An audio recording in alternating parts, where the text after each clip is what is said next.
హిందువులు ఎంతగానో ఎదురు చూస్తున్నటువంటి అయోధ్య రామ మందిర నిర్మాణ పనులు తుది ఘట్టానికి చేరుకుంది. దాదాపు 500 సంవత్సరాల పాటు నిరీక్షించినటువంటి హిందువులకు ఇదొక శుభవార్తని చెప్పాలి.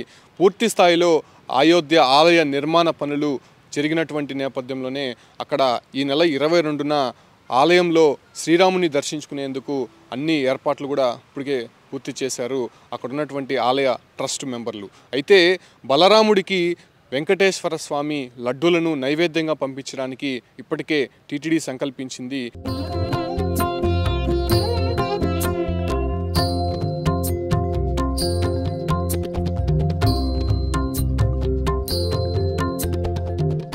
దానికి సంబంధించి కూడా స్వామివారి లడ్డూలకు సంబంధించి 25 గ్రాముల చొప్పున దాదాపు 1,00,000 లడ్డూలను అయోధ్యకు పంపించేందుకు సిద్ధం చేశారు.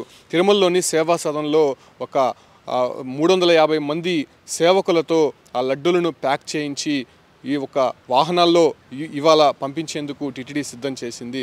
అయితే ఎప్పటి నుంచో ఎదురు చూస్తున్నటువంటి అయోధ్య ఆలయ నిర్మాణానికి సంబంధించి కోర్టులు కావచ్చు, ఇలాంటి అనేక మంది అక్కడ ఉన్నటువంటి హిందూయేతరులు అడ్డుకుంటూ వస్తున్నటువంటి సందర్భం మనం చూసాం.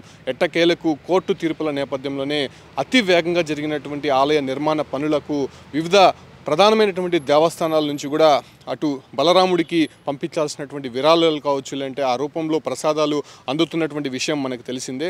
అయితే తిరుమల నుంచి శ్రీవారి ప్రసాదంగా ఇక్కడ నుంచి దాదాపు 1,00,000 లడ్డూలను అయోధ్యకి పంపించేందుకు సిద్ధం చేశారు. అది 22న రాముడి ప్రతిష్టాపన సందర్భంగా ఆ లడ్డూలని అక్కడ పంపిణీ చేసేందుకు కూడా ఆలయ అధికారులు ప్రత్యేకమైనటువంటి టీంని అయోధ్యకి పంపించేందుకు సిద్ధం చేశారు. దానికి సంబంధించి టీటీడీ భారీ ఏర్పాట్లయితే చేస్తోంది. ఇవాళ 2 ట్రక్కుల్లో ఒక లడ్డూలంతా కూడా అయోధ్యకి వెళ్ళనున్నాయి.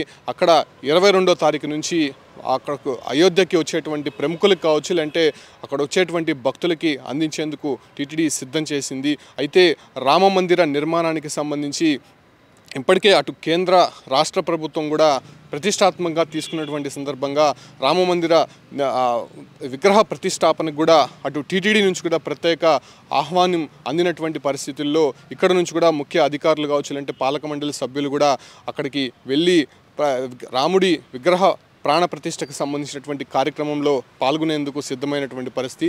అదే సందర్భంగానే శ్రీవారి లడ్డూలను అక్కడ నైవేద్యంగా రాముడికి అందించేందుకు ఇక్కడ నుంచి తరలిస్తున్నటువంటి పరిస్థితి స్పష్టంగా కనిపిస్తోంది.